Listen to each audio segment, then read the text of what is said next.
Գիրքը ինձ համար երևի ամենաշատը կհամեմատեմ հանդիպման հետ, ինչպես ասենք կարող է կարևոր լինել ինչ-որ մի անձնական հանդիպում, գործնական հանդիպում կամ ինչ-որ մի իրադարձություն, այդպիսի նշանակություն կարող է ունենալ նաև գրքի հետ հանդիպումը։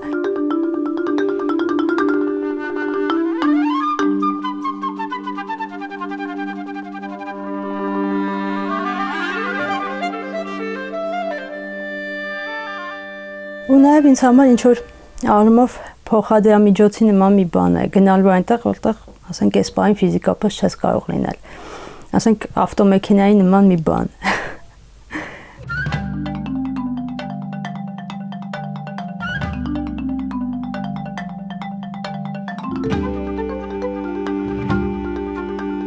Ինձ համար ընթերցանությունը այլընտրանքային իրականության մեջ ապրելու հնարավորություն է։ Իրականությունից փախուստ եւ այլընտրանքային իրականության մեջ ապրելու հնարավորություն։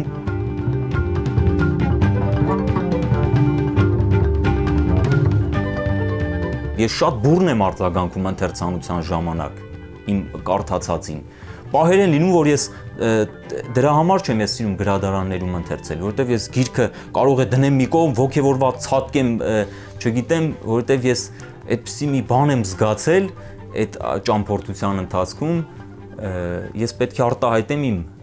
զգացմունքները, ես պետք է արձագանքեմ այդ իրականությանը, որի մեջ ինձ ուղղորդում է գրողը։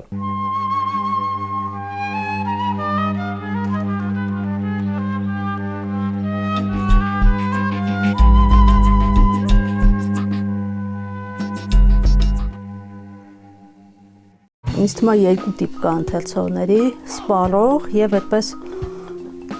ավելի հեռավորությունից, հա, դիտող, այսինքն մարդ, որը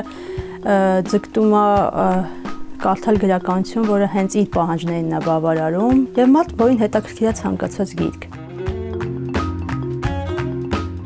Ես երևի ավելի շատ առաջինն եմ, այսինքն սպառող ընթերցողն եմ։ Ես չունեմ ցանկություն աշխարհի բոլոր գրքերը կարդալու։ Ինձ հետաքրքիր են որոշակի գրքերի հետ հանդիպումները եւ որպեսզի դրանք տեղ ունենան, պետք է բնականաբար քիչ չկարդալ։ Մարդ պետք է կարդա այն գրքերը, որ վայ, ես վաղը կարող եմ մի վթարի ենթարկվեմ, չգիտեմ, Աստված մի արած ինձ հետ ինչ-որ մի բան պատահի, բա ափսոս չի, որ ես այս գիրքը չկարդացած հեռանամ աշխարհից։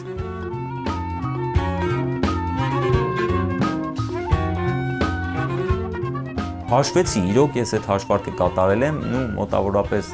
ենթադրենք, ես ապրելու եմ 80 տարի, տարին քանի գիրք եմ հասցնելու ընթերցեմ, իմ լավագույն ցուցանիշը եղել է տարին 100 գիրք, 4 օրը մեկ մի գիրք, մոտ միջին հաշվարկով, հիմա ես ունեմ որոշակի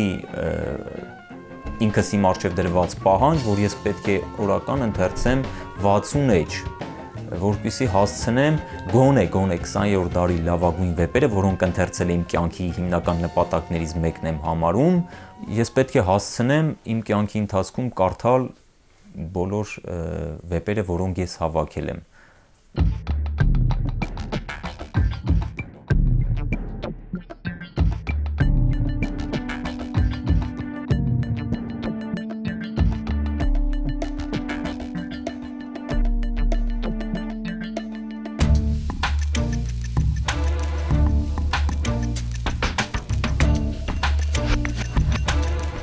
Հիմնականում էլեկտրոնային եղանակով եմ պատվիրում կամ ասենք որոշ բաներ, որը շատ կարևոր ձեռքբերումներ ունեցել եմ ճամփորդությունների, փոքր ճամփորդությունների ընթացքում։ Ուրիշ տեղ, ուրիշ երկրում գիրք գնելը նաև քաղաքը ճանաչելու, ինչ որ առումով գլխիդ մեջ ինչ որ հավաքելու, հա, եղանակ է։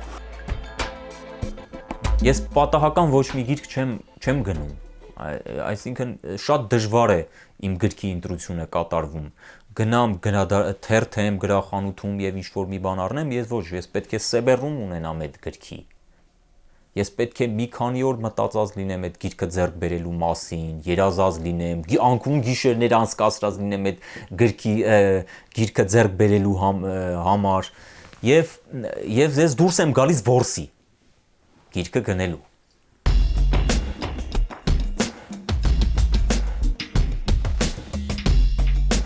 Մոտավորապես 900 գիրք ունեմ, չեմ սիրում հաշվել գրքերը, բայց հենց այդ նպատակով հաշվեցի, որպեսզի տեսնեմ օրը իրոք ինչ հաճախականությամբ են գրքերը գալիս մեր տուն, ուրեմն եւ պարզեցի, որ 2 օրվան բաժին ենք նում մի գիրք։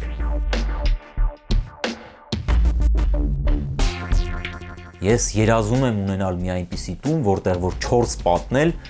գիրք լինի, նույնիսկ լուսամուտ չլինի, եթե լինի էլ փակելու եմ, միևնույն է, փակելու եմ, որ այդ տարածքն էլ գրքեր լինեն եւ ես շրջապատված լինեմ միայն ու միայն գրքերով։ Մի պատմություն կա Անատոլ Ֆրանսի հետ կապված, երբ նրան հյուր է գալիս իր ընկերներից մեկը եւ հիանում է նրա անձնական գրադարանով ու վերջում մի ստանդարտ հարց է տալիս, թե արդյոք դու կարդացել ես այս բոլոր գրքերը։ Նա ասում է անգամ 10%-ը չեմ կարդացել։ Ես չեմ կարծում, որ դու օգտագործում ես քո չինական սերվիզը ամեն օր։ Այսինքն կոլեկցիոներ, տարօրինակ չէ, որ կոլեկցիոները գրքի ոչ միայն այդ գրքերը կարդացողն է, այլ ունի մի ուրիշ բնազդային ընտրամանբանական սեթ դեպի գիրքը։ Իմ մոտ էլ է այդպես։ Ես հիմա ասում եմ, եթե հանկարծ Մարսել Էմեի կանաչ զամբիկը վեպը հայտնվի այստեղից 120 կիլոմետր հեռավորության վրա գտնվող Վանաձոր քաղաքում իմ ծննդավայրում, ես պատրաստ եմ ոտքով հաղթահարել այդ տարածությունը, այդ գրքի հետևից գնալ եւ ոտքով վերադառնալ, այդ պայմանով, եթե ինձ առաջարկեն այդտեղ Վանաձորում ուրեմն այդ գիրքը ինչ որ միտեղ դնել, ես այդ պայմանով պատրաստ եմ քայլել եւ հետ վերադառնալ։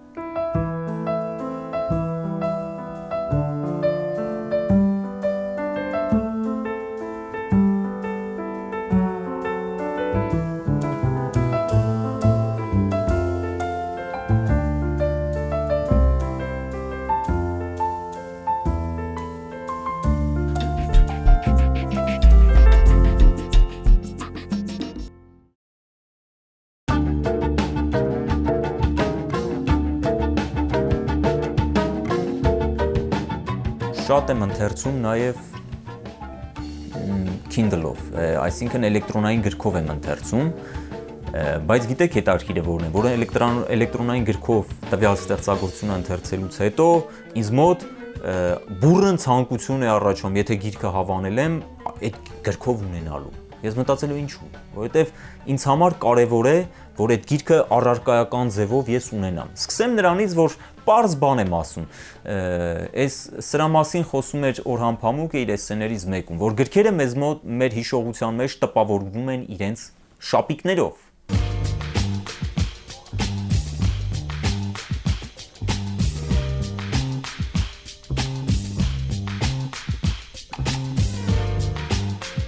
Էլեկտրոնային գրադարանի մեջ կարող ես ունենալ այն բոլոր գրքերը, որոնք դու չես կարող ունենալ քո տանը, որոնք չես կարող ձեռք բերել։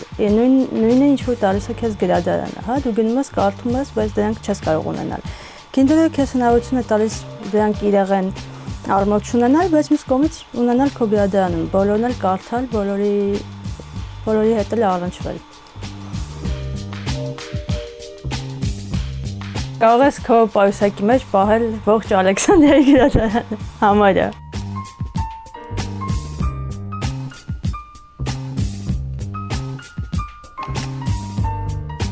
Ինձ համար օրինակ հասարակ էջանիշ ունենալու հաճույքը, գրքի հոտը զգալու հաճույքը, գիրքը թերթելու հաճույքը, գրքի շրշյունը զգալու հաճույքը, թղթի հաստությունից, բարակությունից, թութուղթը շոշափելու հետ կապված հաճույքը, կազմը բացել, նայելու նորից փակելու հաճույքը, չգիտեմ, բազմաթիվ հաճույքներ կան, որոնք կապված են առարկայական գրքի ընթերցանության հետ, եւ որը չես փոխարինի, երբեք չես փոխարինի համակարգչով կամ Kindle-ով ընթերցանության հետ։ Ինձ թվում է այդքուսն էլ իրենց գոյությունը կշարունակեն, կարևոր է իհարկե ոչ ոք չի կարող վիճարկել դա, այն բազմազանությունը, որ ապահովում է ու ասենք այդ առումով ինքը անփոխարինելի է։ Ու հատկապես Kindle-ները, որ շատ հարմար են, շատ մարդաչափ են կարծես, մարդու համար շատ հարմար են ու գրքի իլյուզիա են ստեղծում, պատրանք են ստեղծում։ Այդ առումով չեմ կարծում, որ Kindle կարդացողը եւ գիրք սիրողը շատ ինչ-որ օտարվում է այդպես էլեկտրոնային գրականություն կարդալուց։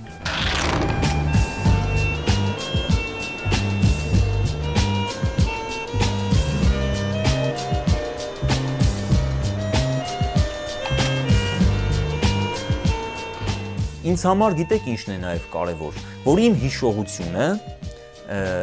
առարկայորեն համակարգված, դասակարգված լինի իմ գրադարանում։ Իմ հիշողությունը առարկայացված լինի։ Նախ, որովհետև ես այդ էլեկտրոնային կրիչների հանդեպ խորին անվստահությանը, որը կարող է, չէ, ջնջվել, այդ հիշողությունը կարող է շատ հեշտությամբ էլեկտրոնային կրիչներից, գրքերից, էլեկտրոնային գրքերից ջնջվել։ Եվ հետո այնտեղ գրքերը ինքնություն չունեն։ Իսկ յուրաքանչյուր գիրք անհատ է, մարդ է։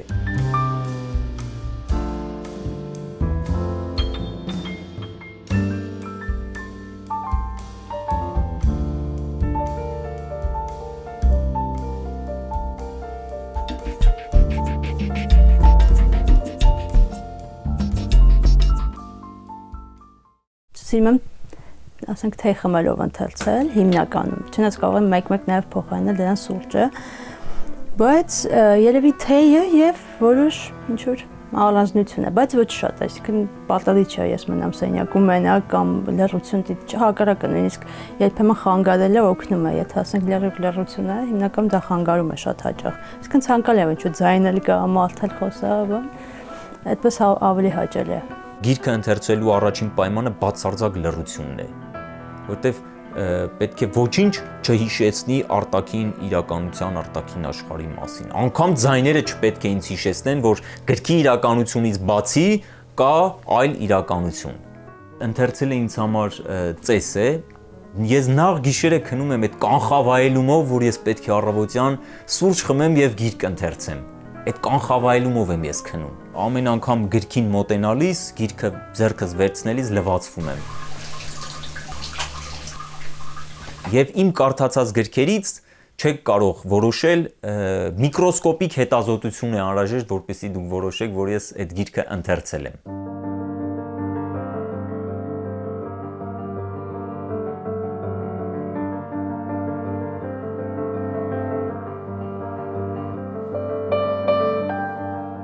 Բոլոր գրքերի իսկական ազատությունը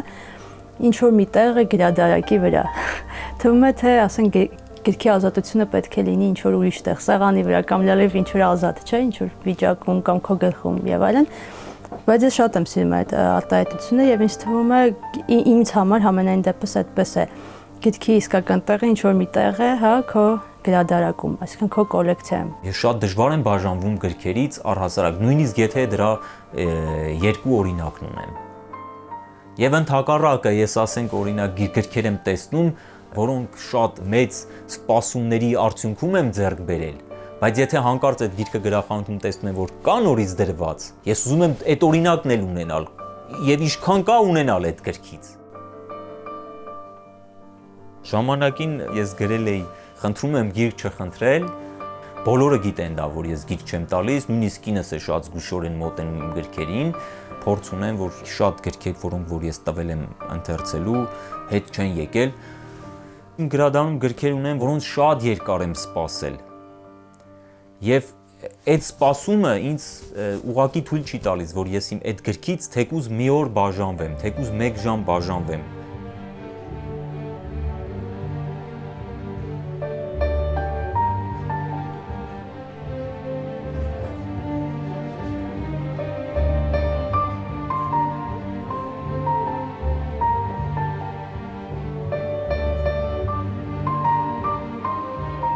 Եթե գիրքը իմ գրադարանից մի որևէ գիրք պակասում է, այդ գրքի տեղում ուղղակի տիեզերական խոռոչ է առաջանում։ Ես չգիտեմ այդ բացակայությունը ինչով կարելի է լրացնել, եթե ոչ հենց այդ գրքով, որովհետև դա անփոխարինելի տեղ է։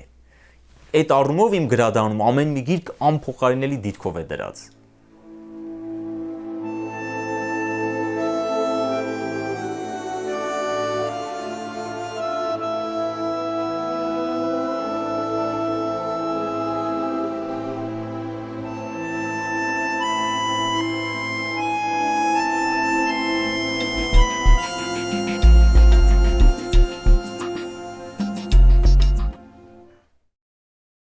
Լավագույն ասեմ, որ մինչ այսօր կարդացել եմ գրքի կոլեկցիոներության մասին, հավաքածության մասին, Վալտեր Բենյամինի էսսեն է, հենց այդպես է կոչվում է, եւ այնտեղ շատ հետաքրքիր ընդհանրապես լիքը ցիտատներ կան, որոնք հենց վերաբերում են հավաքորդությանը եւ շատ եմ սիրում այս արտահայտությունը, ասում է ընդհանրապես ցանկացած գիրք, իսկ ինքը դա կոլեկցիոներությունը նմանեցնում է գրքի հետ, ցանկացած գիրք սահմանակցում է քաոսի հետ, իսկ կոլեկցիոների գիրքը սահմանակցում է հուշերի քաոսի հետ, այսինքն գրադարանը, գրապահարանը ինչ որ առումով հուշերի քաոսը կարգավորելու մի ուրեմն օրգանիզմ է։ Գիրքը հաղթանակ է կյանքի հանդեպ, որովհետև մի ուրիշ կյանք է գիրքը քեզ տալիս։ Ինձ համար ապրել նշանակում է ընթերցել։ Ինձ համար այդպես է։ Մարդիկ կան, որ իրենց առօրյայով շատ սովորական ապրում են, ես քանի աշխարհներում եմ ճամփորդել, ինչեր եմ տեսել, ինչեր եմ ապրել, ինչեր եմ զգացել։ Սիրելով գիրքը շատ զողողությունների կարելի է գնալ։ Ինչ կանի մարդը ապրելու համար։ Ես կանեմ այդ ամեն ինչը ընթերցելու համար, գրքի համար։